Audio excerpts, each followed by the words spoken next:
Hey, I'm Shannon Rice, C-SPAN's podcast producer. Afterwards is taking a break this week for Memorial Day. But I wanted to share an interview with you from author James B. Stewart on our podcast, Booknotes Plus. Mr. Stewart wrote Unscripted with co-author Rachel Abrams, and it looks at two public corporations, CBS and Viacom, who used to be controlled by the same man, Sumner Redstone. The book goes over the drama that unfolded for control. He's interviewed by C-SPAN's Brian Lamb.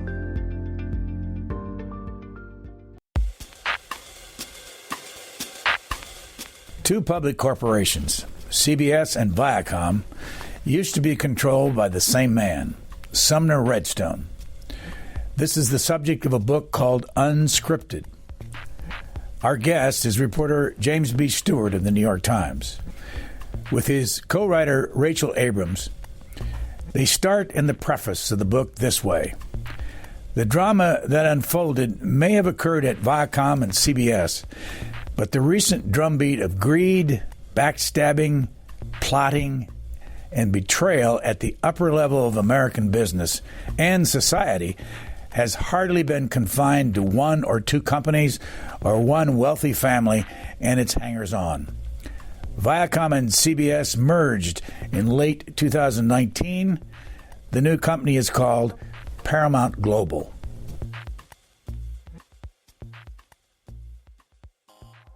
James Stewart, who is Illeana Douglas?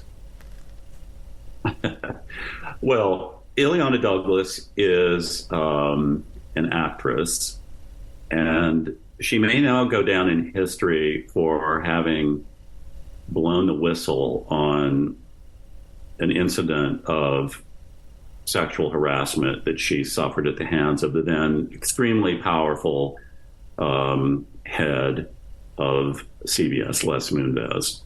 And Les Moonves may now be best known as, after Harvey Weinstein, the most prominent target of the Me Too movement, who was forced to resign after allegations from people like Illeana Douglas, and I should say many others, became public. How did Illeana Douglas's story become public? Well, she reached out to the New Yorker writer Ronan Farrow, who is very well known as a son of Mia Farrow and Woody Allen, and won a Pulitzer Prize for his expose of the Harvey Weinstein scandal. And in the wake of this, I think it was Illeana Douglas referred to him as the patron saint of actresses. He became, known for this kind of reporting, justly so. And so she reached out to him and wanted to tell him about her experiences at the hands of Les Moonves. And ultimately, Ronan Farrow wrote an article in the New Yorker that featured 6 women who claimed to have been victimized by Les Moonves. And then he did a second article in which 6 more came forward. Because astonishingly, part of what we explore in Unscripted is the first 6 weren't enough. The CBS board, swept that under the rug. They did not replace him or force him to take a leave of absence after that. Who was Dr. Jones? Dr. Janet Jones. Are you talking about the doctor? Janet Jones was a screenwriter. No, I was actually talking about the Moonves's doctor. The diabetes doctor. Yes. Yes. Well, that is one of the, that was not in the Ronan Farrow stories. And exactly, one of the, I think, things people didn't realize was why Moonves was ultimately really forced out. And a big part of it was the fact that he had an early morning appointment with a diabetes doctor. And in short order, as they were beginning their discussion of his condition and the treatment that would be needed, he is diabetic. I don't want to go into the sordid details, I guess, in the program, but they are in the book. And he really engaged in, pretty shocking sexual behavior in a doctor's office at 7:30 in the morning. It's, I think, as she later communicated, to him, you have a serious problem here and you better get therapy and counseling. But again, one of the revelations of this whole Me Too movement is when she went to the hospital to talk about, what happened and what to do about it, the authorities were saying, well, you better keep this to yourself. He's a extremely important person in the industry. He's a very important person in the community. And so we don't want to stir anything up. It was only years later that incident and in the wake of the Me Too movement that she brought that to light. And even then she was bound by doctor-patient privilege. She didn't name the person when she wrote in a medical journal about what happened. And it took some detective work by William Cohan at Vanity Fair, who ultimately first wrote about her. Who was Christine Peters? Well, Christine Peters I have to say, this book is filled with fascinating characters. I mean, she's not a huge character in the book, but she could be probably a book in her own right. I mean, she was married for a while to John Peters, and he, prior to that, had been involved with probably most famously Barbra Streisand. He was a celebrity hairdresser, man about town in Hollywood. But she went on, having blown through that marriage, to have, a series of prominent affairs in Hollywood. And she claimed that, she had an affair with Sumner Redstone that went on and off. I think she later said for something like 18 years. Sumner Redstone being the billionaire chairman, controlling shareholder of both Viacom and CBS, now the Paramount Global Corporation. But she surfaced in the story because she was one of the people in the named in the New Yorker who claimed that Les Moonves had, put his hands on her inappropriately at a lunch. And I will say that was one of the claims that Les Moonves and his lawyers defended against the most vigorously.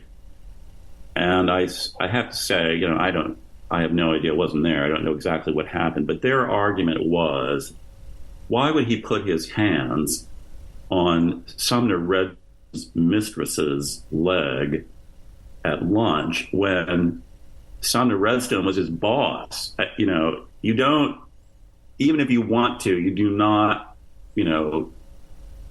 come on or sexually harass your boss's mistress. And that was their argument. I'll let listeners draw their own conclusions about that. I get it. This is a process question. Why is it that you can write in your book all the sordid details of the story, but when you go out and you're on this medium or any television medium, you can't talk about it? You can't use the same language. You don't use the same language. That's an interesting question. I think it's because I assume, somebody who picks up the book and reads it, they sort of know, shall we say, there's some adult content in there, and they know by reading the flap of the jacket. It's funny, like my brothers, my nephew read the book, and I was thinking, oh, I didn't realize that at that age group you'd be reading this. But anyway, that's fine. He's, kids can, high school certainly would be okay. But I don't know who's listening to this. I have no idea. And I feel if they want to know more, if they want to know details, they can go to the book. But that I don't want to, tantalize people or make it seem like this is some kind of, X-rated expose. Although the Washington Post review of the book was to me, it was interesting. And they said this is the first business book that had made them blush. And I thought, wow, that's kind of interesting. So I know, look, I have a high tolerance. I think readers can make up their own minds of things, and there are details that you have to know. There is no gratuitous, lurid sex in this book. But I have to say that, there were things that I know about that I did not put in the book because they did seem gratuitous. I don't think there's any need to know some of the information that we discovered. And part of that is because we had an astonishing trove of material. Much of it was supposed to be kept confidential, but there were confidential sources who came forward and showed us things, showed us text, showed us emails, showed us videos.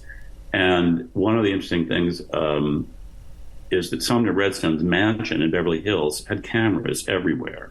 There was footage. There was everything that went on in that house. There was a documentary video record of it. And some of the things that went on in there were lurid.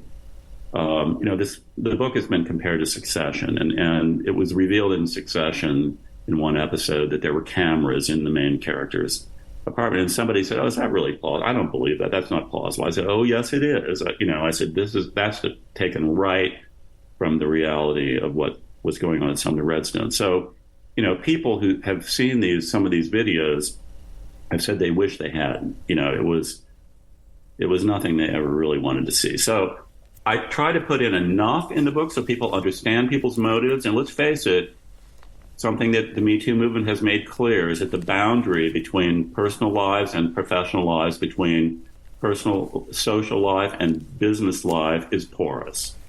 And they overlap more than I probably ever would have realized. I actually want to spend a lot more time on Les Moonves, but in order for those who have never heard of Sumner Redstone, how does he fit into this book? How important is he to the story? Well, Sumner Redstone, who was the chairman and the controlling shareholder of all the entities that included the CBS network, the Viacom cable channels, MTV, Comedy Central, Nickelodeon, and the Paramount movie studio, was a multi-billionaire. He built this company from 2 drive-in movie theaters that his family owned outside of Boston into one of the biggest and most powerful media companies in the world. At his peak, he was unquestionably maybe the richest media mogul of his day and one of the most powerful. And he is the fulcrum around which the story revolves, because we really zero in on the story in the last years of his life. And he was in declining physical health, he was in declining mental health, and that triggered a succession-like battle to who was going to control both the corporations and the fortune that was at his disposal. And there were many contenders. Some of them his biological offspring, his daughter, Sherry Redstone in particular, others quite a cast of, I don't know what you want to call them, hangers-on, grifters, mistresses, people moving in to take advantage of his infirmity. And I think that's an extremely important part of the story and a poignant part of the story, that even as a billionaire with all this money and power, when you're in the late years and you're in your 90s and you're beginning to suffer, health issues and mental health issues, you are very vulnerable. And maybe billionaires, even more than the rest of us, can easily fall prey, as he did, to people exercising influence over him. If I understand it right, in 2006, Viacom and CBS, who were both controlled by the Sumner Redstone family, split into 2 different companies. They got back together when? It was after Sherry, this is kind of giving away part of the ending, but Sherry Redstone ultimately secured control of the family company and the trust that controlled the voting power at those companies. And I think I'd have to check the exact year. It was I've got the date here, August 13th, 2019. Okay, that makes sense. Sherry had been advocating to merge those companies for some time, and for good reason. The entertainment world, as Sumner was deteriorating, was changing radically. It was moving away from the old, box office cable model to the streaming world. That's an enormous historic change in the media business. And to succeed at streaming, everyone believes you need scale. You need to be a large company.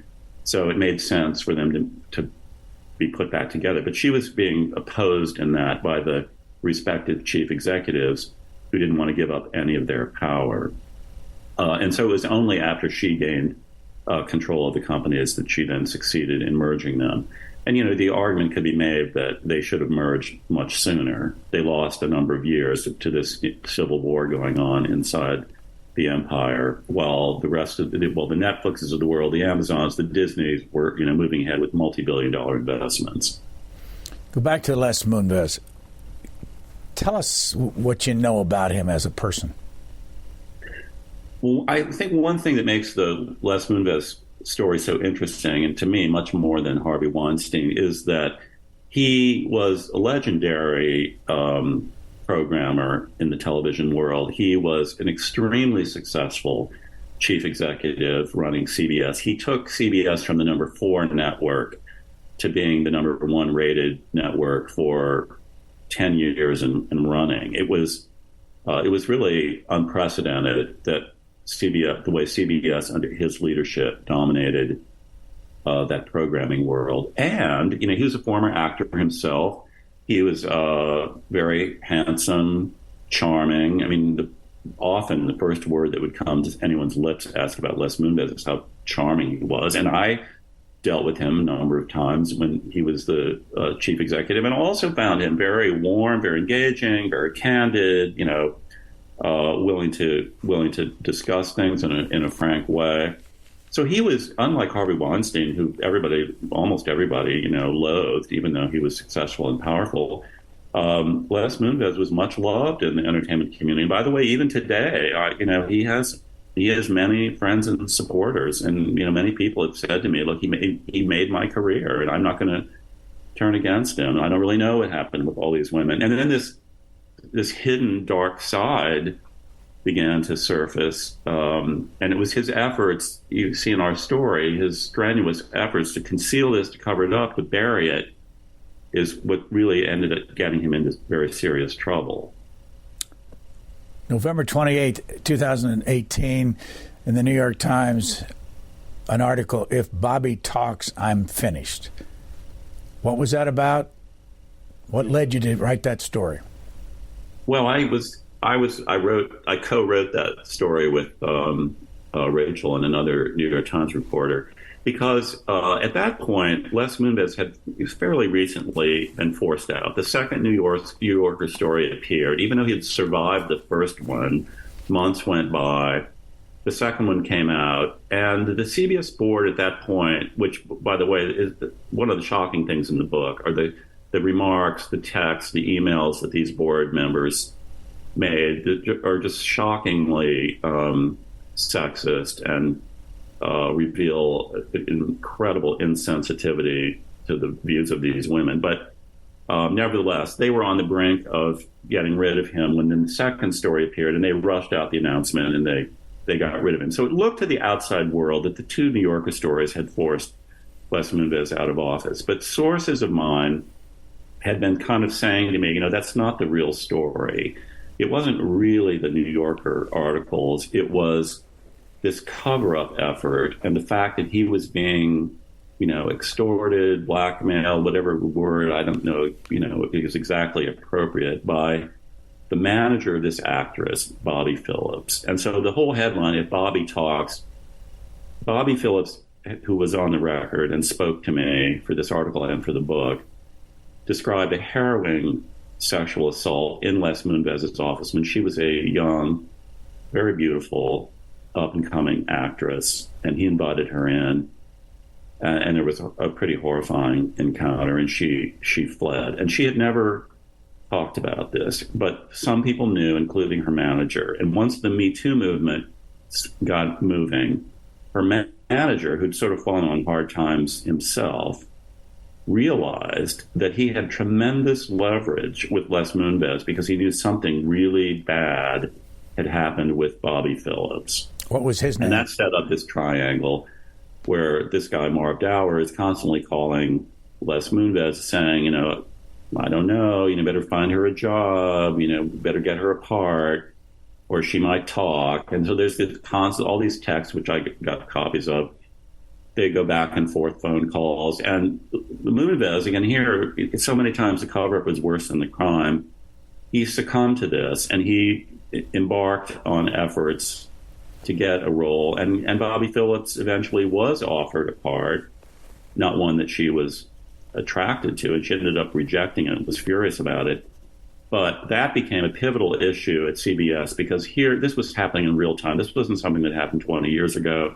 He was using company resources to try to silence someone who claimed to have been a victim of his in the past. And by the way, we got interview notes from him, and he denied almost all of the allegations, saying they were consensual. But he admitted that there was a problem. He admitted two problems. One, that there was a woman who had filed a police complaint against him, even though he said that was consensual. But he admitted there was a problem with Bobby Phillips, the actress. But that whole cover-up thing, which is a fascinating story and kind of painful to read in some ways, is really what did him in. As you point out in your book, over the period of time he was at CBS, he was paid $700 million. Right. As I'm reading the book, I'm thinking $700 million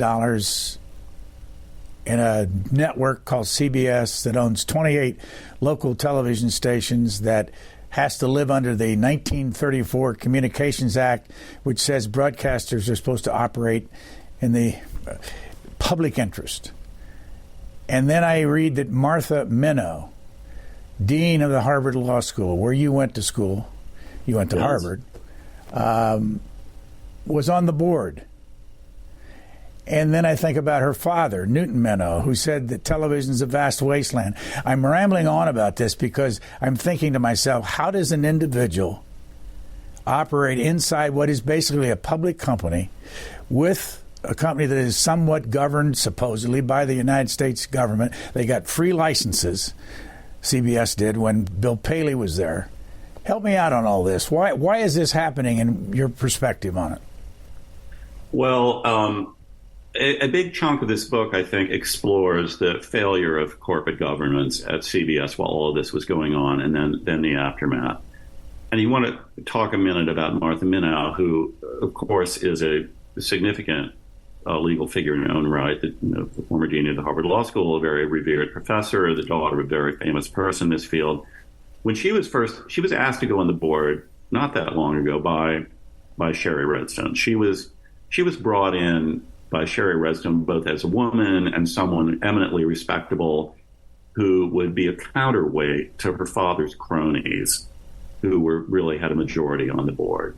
And I think there was a revealing scene soon after she joined the board. She came on there. Moonves spoke, and she went up to him after her very first meeting and said, "Well, is there some kind of orientation for new board members?" And he looked at her like, what? No, we don't do that. He dismissed that out of hand. So, you could say, why didn't she do more? She was raising her voice periodically, but I think anyone who's been on any kind of board, I've never been on a profit board, I've been on non-profit boards, they're board members and they're board members. And there was an inner cadre of board members that were extremely loyal to Les Moonves. They were his key directors.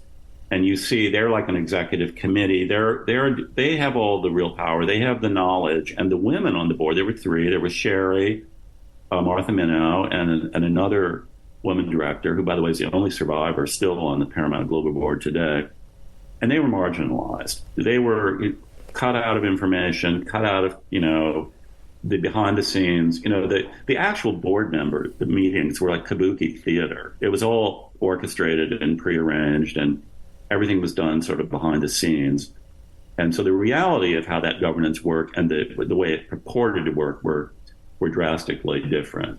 Yes, Moonves took away over $700 million, and he kept all that money. I mean, after he was out, he sued to try to get an additional $120 million in severance pay that he claimed he was owed. He didn't get the $120 million. I mean, by the way, at one point, until the Bobby Talks article came out, they had agreed they were going to give him, I don't remember the exact number, $70 or $80 million, kind of a compromise.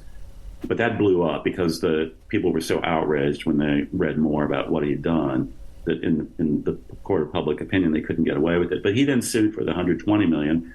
he didn't get 120 million, but he did eventually get a pretty, like over 10 million. I think maybe it'd been 30 million.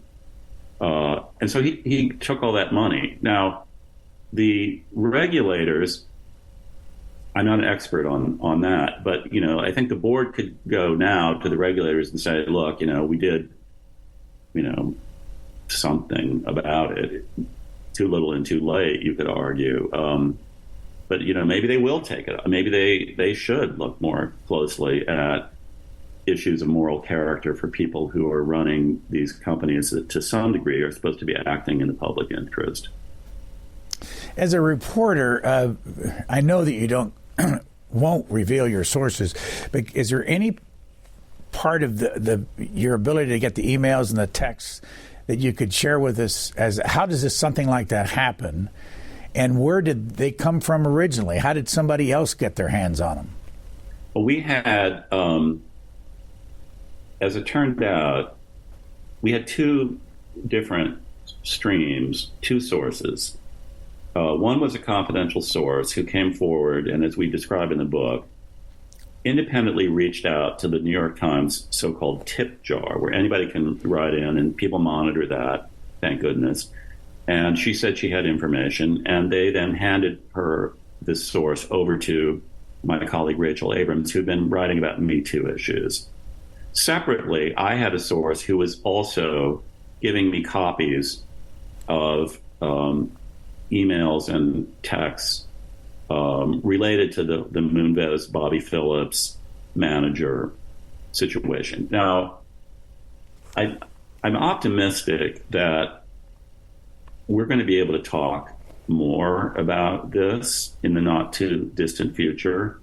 But what I can say at this point is that source who came forward, there were many rumors that Sherry Redstone was behind all of this, that she had orchestrated this, that she had private detectives, that she somehow got all this information and handed it both to the New Yorker and to us at the New York Times in order to facilitate Moonves's downfall. And I can say that is categorically false. Sherry Redstone had nothing to do with any of this. And the motive of that first source who came forward was that she was afraid all this information was going to be swept under the rug. And the reason people had copies of this is that CBS was undergoing an internal investigation. Now, this happens many times. There's some kind of whiff of scandal, alleged wrongdoing. Companies announce, okay, we're going to do an internal investigation. They do it. People forget about it. Months go by. And then finally they say something, okay, the internal investigation is over. We concluded X.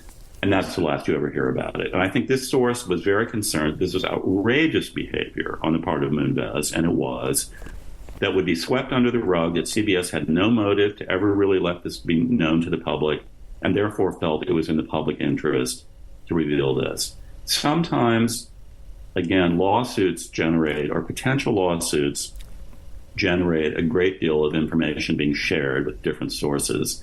And, once you have someone involved in a potential lawsuit, you have someone with a motive, possibly, for getting information out, trying to put pressure on someone. And as a reporter, I'm always aware of those things. But the issue of motive is less important to me than, is it accurate? Is it thorough? Is it complete? Is it true? And the motive can sometimes be relevant because it's an incentive for somebody to not be honest with you. But if they're going to somehow benefit from the information being released, and the information is accurate and correct, then I'm not that concerned about why they're doing it, but I am concerned that it be accurate. So in this case, we knew it was because we had two different sources with two streams of information coming, and we were getting exactly the same things. How did you two divide up the chapters? Rachel Abrams, you and yes, well, we mostly divided up the reporting, and that was, roughly, and Rachel was a fantastic asset here. And because, the sources, there were some sources who were, I think, Rachel and I are not only different gender, but we're different ages, different generations. some people, I think, really related very well to her and were natural people for her to interview, and some people related more to me, and vice versa. I had more of a background in business, so stuff like boards of directors and lawyers, I'm much more familiar with that. She had done a lot of Me Too reporting, so she was very sensitive to the interests of, women who'd been through traumatic experiences, although not entirely. I interviewed Bobby Phillips, and she interviewed, some board members. So we kind of divided all that up. And then in the writing of it, I pretty much did the initial drafting, and then I would submit the material for her to go over. And that was partly so there would be a very consistent voice. I've heard of joint authors dividing up the chapters. We didn't do that. I sort of did an initial draft, and she came in and weighed in on it, and we went through the usual editing process. So that's how the writing worked. I want to go to page 212, and I want to read a paragraph and have you put context on this. Moonves was the keynote speaker at Variety's Innovate Summit on November 29, the same day NBC finally fired Matt Lauer after weeks of rumors, where discussion of the Me Too movement swamped the agenda. Moonves says there was no question CBS had been affected by the Weinstein scandal and ensuing revelations. He called it, quote, a watershed moment. He added, there's a lot we're learning. There's a lot we didn't know. But it's important that a company's culture will not allow for this. And you go on by saying, a few weeks later, Moonves joined Hollywood heavyweights Catherine Kennedy of Lucasfilm and Bob Iger of Disney and Ted Sarandos of Netflix to form, quote, a commission on sexual harassment and advancing equality in the workplace headed by Anita Hill. It seems to me that when you read that, you think you live in another world. Well, that's hypocrisy with the capital H.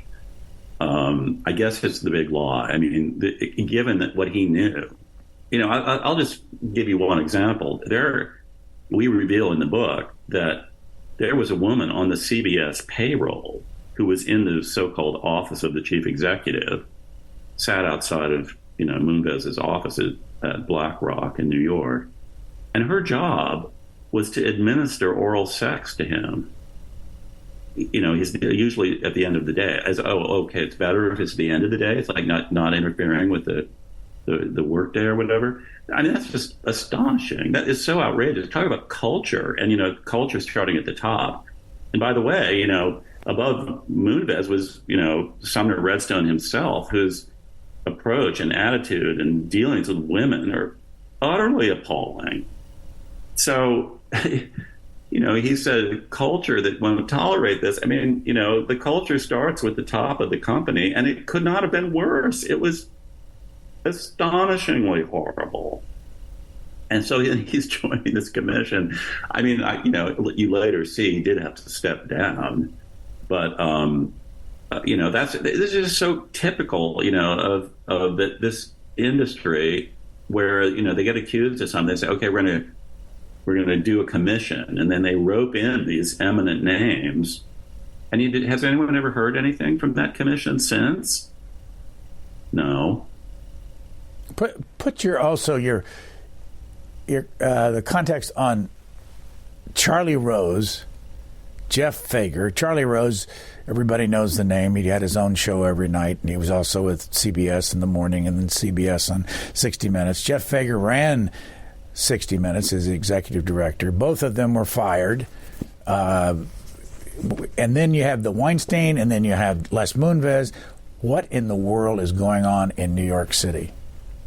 And Los Angeles. Well, I don't think it's confined to the world of media and entertainment. I mean, maybe it was aggravated there because you do have this sort of classic situation where you have these very powerful male decision makers and executives, and you have all of these aspiring actresses, who are trying to get parts, make their way up, and that was leverage. And I think many of these men took advantage of the situation. By the way, one of the interesting things we discovered is that a lot of the worst examples, including the woman who was on call for oral sex, they never complained about it. They're not part of the Me Too movement. They did not come forward. The only reason we know about that is that Moonves and his lawyers disclosed it. We know the names of these people, but we didn't put them in the book because they've never publicly complained or stepped forward. So that, a lot of this went on that was never reported. So I think we've only seen the tip of the iceberg. So it may have been particularly, fertile ground for this in the entertainment industry, but it's hardly confined to that. I mean, look at McDonald's. There they had, scandalous behavior in the office of the chief executive, and they're still dealing with fallout from that. There was, there have been plenty of other major corporations where sexual misconduct by the chief executive has also surfaced. So, just for the audience's benefit, I've listed a number of dates. Sumner Redstone is dead. He's no longer alive. Right, did you enter? 97. In addition to that, we talked about the company Fager was fired on September the 13th, 2018. Charlie Rose was fired November the 21st, 2017, excuse me. Moonves fired for cause on December 7th, 2018. You've written how many books? 10, at least? This was number 11. How have you survived this? Because all of your books, not all of them, a lot of them are about greed. You started out, we first chatted back in 1991 about Den of Thieves, the Michael Milken. Michael Milken's recovered completely after what happened to him. What's your take on the world, the human condition? Well, the human nature doesn't really change. I think one of the most valuable courses I had in college was Shakespeare, and I can't say I've really run into anything that isn't kind of somewhere in Shakespeare's plays. But as a chronicler of these events, and I guess I do feel drawn to abuse of power, which often accompanies wealth, but not always, and injustices. I think it's important for chroniclers and storytellers and journalists to just keep at this, to keep reminding people. Again, one reason I think Moonves is such a fascinating character is that people are not all good and bad, and indeed some of the most dangerous people mask their worst impulses with their most appealing ones. And there are plenty of examples of that in this book. But what's the phrase, the angels of our better nature are going to prevail, we have to have these cautionary tales, and I think we need to see some kind of reckoning. I mean, you say, oh, Milken is completely rehabilitated. Well, I don't know. What happened. I don't think that historic record's ever going to be erased. So he was pardoned by Donald Trump. I don't want that on my resume. I think there is a reckoning. In fact, one of the things I found very almost biblical in this story, Sumner Redstone always said he was never going to die.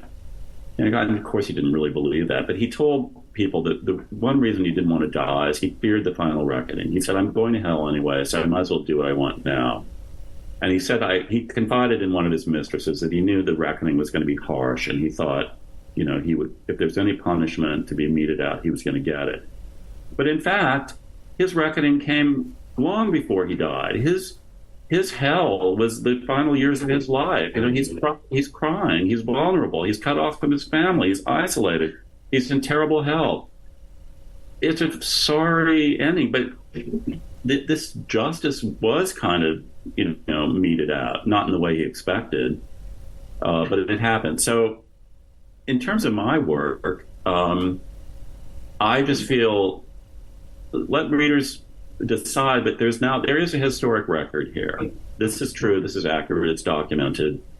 this is how life works, and there's a lot to ponder there. And I hope when people ponder it, it will encourage them to think beyond their immediate impulses from being greedy and heedless and trampling on other people or skirting the law or even violating it, and think about things that are more important in life. How much money did the two women that, I don't know how to describe it, I'm not attempting to get into the details of it, that lived with Sumner Redstone, they were not members of his family, they were not married to him, how much money did they take away from him?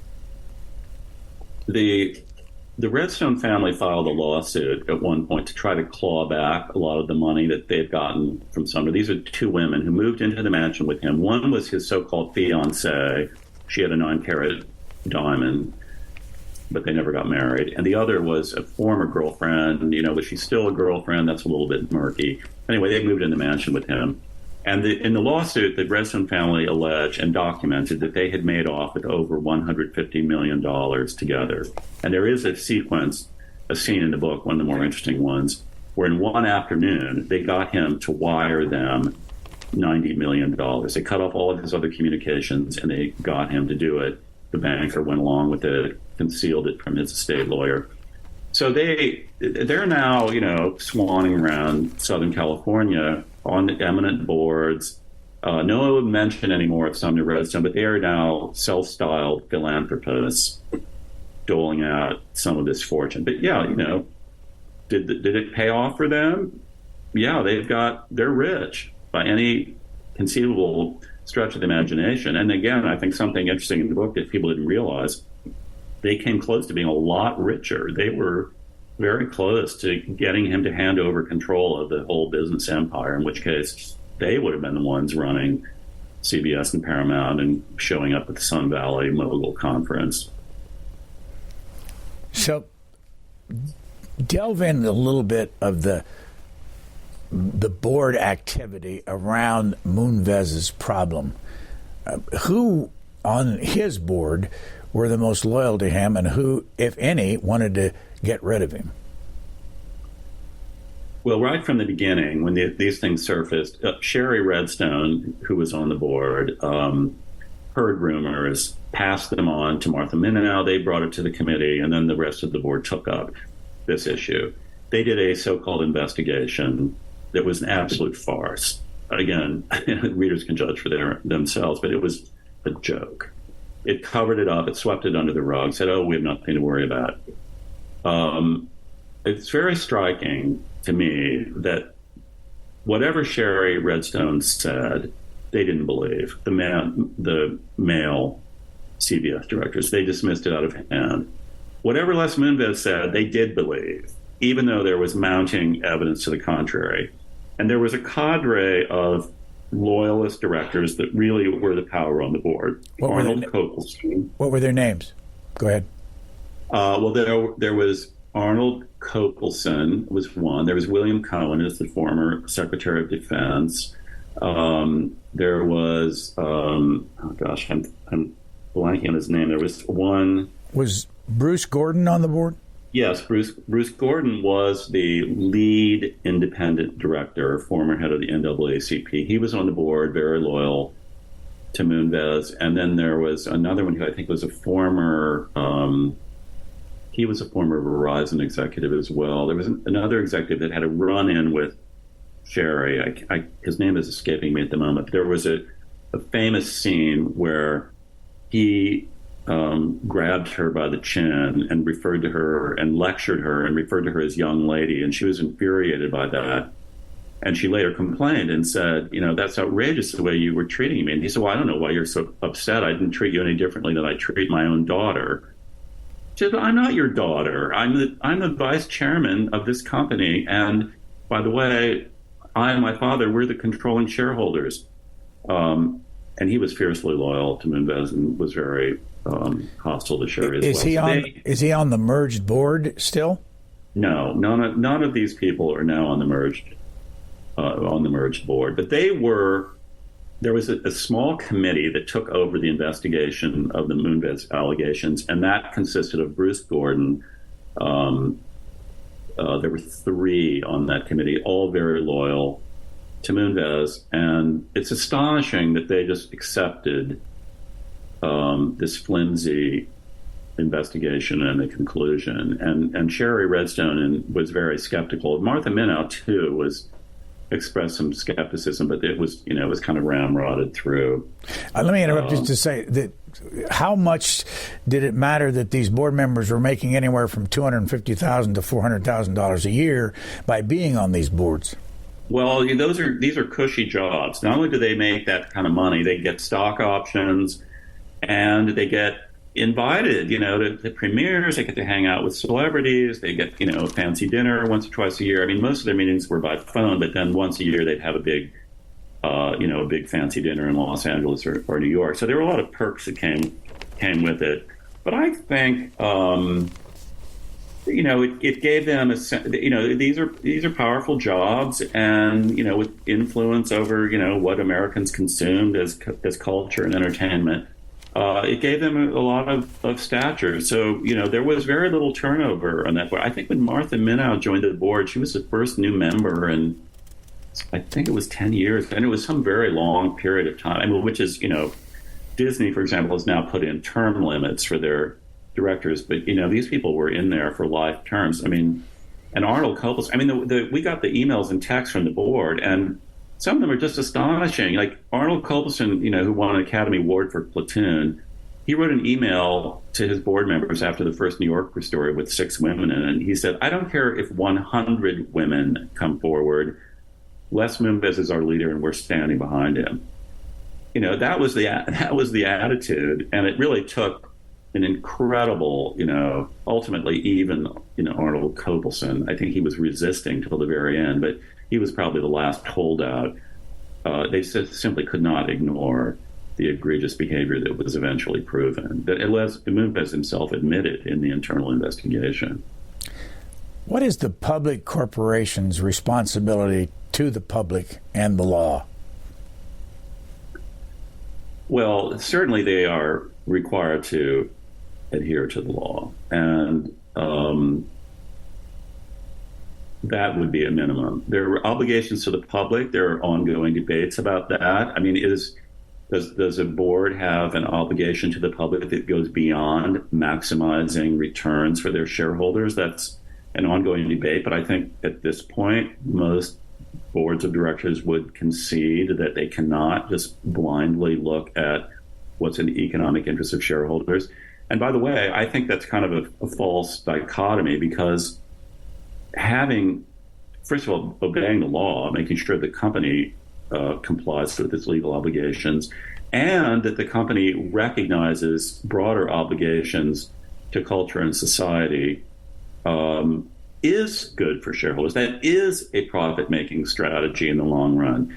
I mean, no company, no board of directors should have tolerated. Their most important function, many people say, is hiring and firing the chief executive. They can't be involved in the day-to-day decisions, down in the company. But a big decision like hiring and firing is their responsibility. And once they knew some of the behavior that was going on in the executive suite at CBS, it's astonishing to me that they didn't summarily get rid of someone like that. It is not in the shareholder interest to have this going on at the top ranks of a public traded company, or any company for that matter.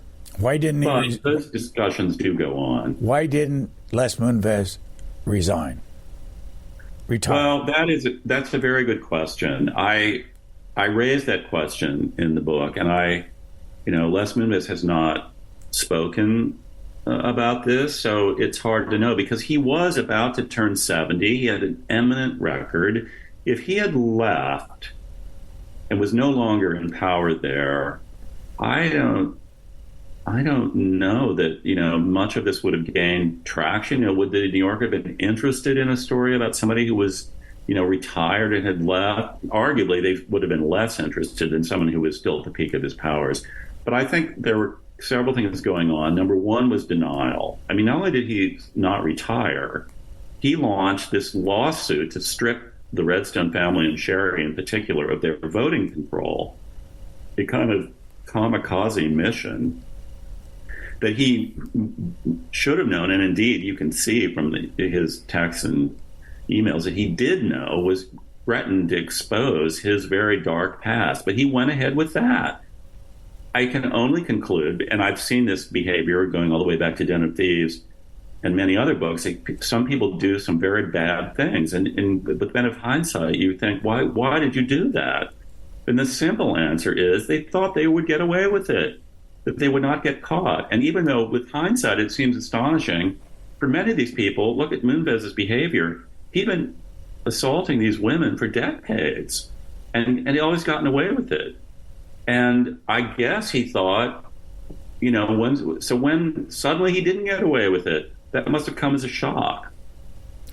I think that it's power of denial, and it's wanting to cling to power. I mean, people with these top jobs in media and entertainment, they don't really want to leave. I mean, look what's happening at Disney. Bob Iger is back after, having supposedly retired and left. He's back in the saddle. People love these jobs, and I've seen them up, firsthand. The courtiers around them, the flattery, the pay. And the pay, they don't even need the money, but it's symbolic. Their great success and importance. Why did Les Moonves' wife, Julie Chen, well known to the public with her program The Talk and also appearing on CBS, why did she issue such a positive, supportive statement right in the middle of all these revelations? Well, that's a good question, and goes to, I've seen many examples of this where some women just blindly and loyally stand by their spouse, and others, you say, okay, I've had that, it's too much for me. I can only conclude, first of all, the vagaries of the human heart are, not for me to judge. I have to assume that she believes in him. She believes that his accounts, that all of this was consensual, that the vast bulk of these allegations happened before they were married, that his behavior had fundamentally changed. They have a son together. And so she believes him, and that's her story, and she's standing by it. There's some elements of denial in that. I don't know. She's very popular in Hollywood. She's very well liked. She was beloved by many in the audience. But yes, she dug in there, and she still does a little bit on CBS. But her career essentially that came to a halt at the same time, and she decided that the most important thing to her was her marriage. I'm in any position to judge that. Go back to your comment about the woman that worked for Les Moonves, who sat outside his office and was on call for his sexual requirements. Is that a story that was alive during this time, or is that an old story? And is she still at CBS? Because you know who she is. I do know who she is. No, she's no longer at CBS. There was another woman there who worked on the payroll, whose name has not been identified, who had an ongoing affair with him for 6 years while he was chief executive. That ended when he became engaged to Julie Chen, and I believe the woman who was on call, that also stopped when he became engaged to Julie Chen. You're a graduate of Harvard Law School. You're on the board of your alma mater in Greencastle, Indiana, DePaul. When you're around young people, do they care about any of this stuff, and what do you tell them? They do. I teach. So at Columbia, so I have, one of the nice things about teaching is I have a captive audience of young people every week. But the book came out I'm teaching this semester, and a lot of them have read it, and it's true. It is remarkable. I mean, they're young, and household names to us mean nothing to them. I mean, I don't think they knew particularly the identities of any of these characters. They know the brands, they're familiar with they're familiar with that. But I'd like to. I hope I've succeeded. I mean, I try to pick stories that have resonance that goes beyond the immediate facts. That you don't need to know who Sumner Redstone is to quickly realize you're dealing with, someone who was a person of great wealth and power, and that the drama that unfolds tells us something more generally about human nature, and not so much specifically about these people. So and again, I mentioned that my nephew read it. He's a junior in high school, and the ensuing conversations please me. It's not everybody reacts in the same way. I've heard spirited debates about, does Sumner Redstone deserve our sympathy because of the horrible state that he fell into in the end, or was he such a horrible person that he deserved it? I think that's a healthy conversation. I'm always happy when I hear that, but it doesn't depend on knowing who Sumner Redstone was, or who Les Moonves was, or even who Sherry Redstone is, although she remains a person of considerable power and influence in the business. There is a merged corporation, Paramount Global. Yes. How is it doing in comparison with how the two corporations, CBS and Viacom, which, by the way, own Showtime and BET and Nickelodeon and some of those channels, how is the new merged corporation doing, and what is Sherry Redstone's job associated with it? Sherry Redstone is now the chairman, but she's not involved in the day-to-day running of these. They each, Paramount Global has its own chief executive, Bob Backish, who runs it, and there's a single board of directors. I think there's no question that Sherry Redstone was right to merge these to gain scale and to gain traction in this new streaming world. But I think most people feel it's still too small. It is struggling. I mean, they've had some big successes. They had the huge box office hit, Top Gun Maverick, and their Yellowstone series is a big streaming hit. But they're up against companies way, way bigger that are spending so much money developing content that it's hard to imagine how they're ultimately going to find a profitable niche here. I mean, maybe they will, but their stock is like way down. And they're not alone in that. It's not unique to them. In fact, you could say maybe they've done a little better than some of these companies. But this world is still evolving, and I think the conventional wisdom is that a handful of major players, probably at this point, Amazon, Netflix, and Disney, are going to dominate, and the Paramount Globals, the NBC Universals, the Warner Brothers Discovery, they're in this next tier, and they are going to have to find a more cost-efficient and profitable way to survive. What's your experience, and this will be a last question, corporations and owners and people that are chairman and all that stuff, did they move money aside in the middle of all this so that they'll never personally be hurt? In other words, if the corporation falls apart, they don't have any responsibility for it. They can walk away with their billions. That's an ongoing problem with corporate governance, that there have been, particularly since the financial crisis, there have been efforts to, what's called clawback compensation in some circumstances, but those incidents have been extremely rare. And even when they succeed, they usually just put a small dent in the fortune of the CEOs. And, there was a movement that was afoot for a while to try to cure the, there's the problem of the highly compensated professional manager who doesn't own the company is, as you say, they take their pay, they leave, and then, who cares what happens to the company. So they try to give them a lot of stock, make them an owner. But that then created these incentives to just drive the stock up, or do whatever you can. You could see that happening in Viacom at the expense of the long-term health of the company. So even that has not really proven to solve the problem of the professional manager whose individual economic incentive differs from the long-term health of the company. There's no easy way to solve that except a board of directors that is going to scrutinize the behavior of the chief executive much more closely than most of them seem willing to do. And there are more women on this board now than men.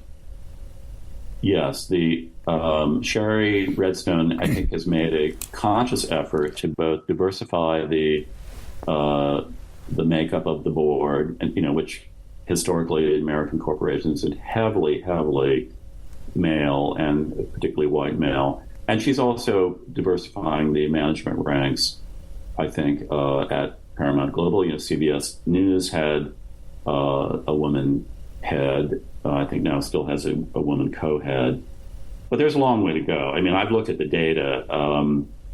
Despite the Me Too movement, despite the Black Lives Matter movement, there's been very, very little progress at the chief executive level in terms of diversifying either by gender or race.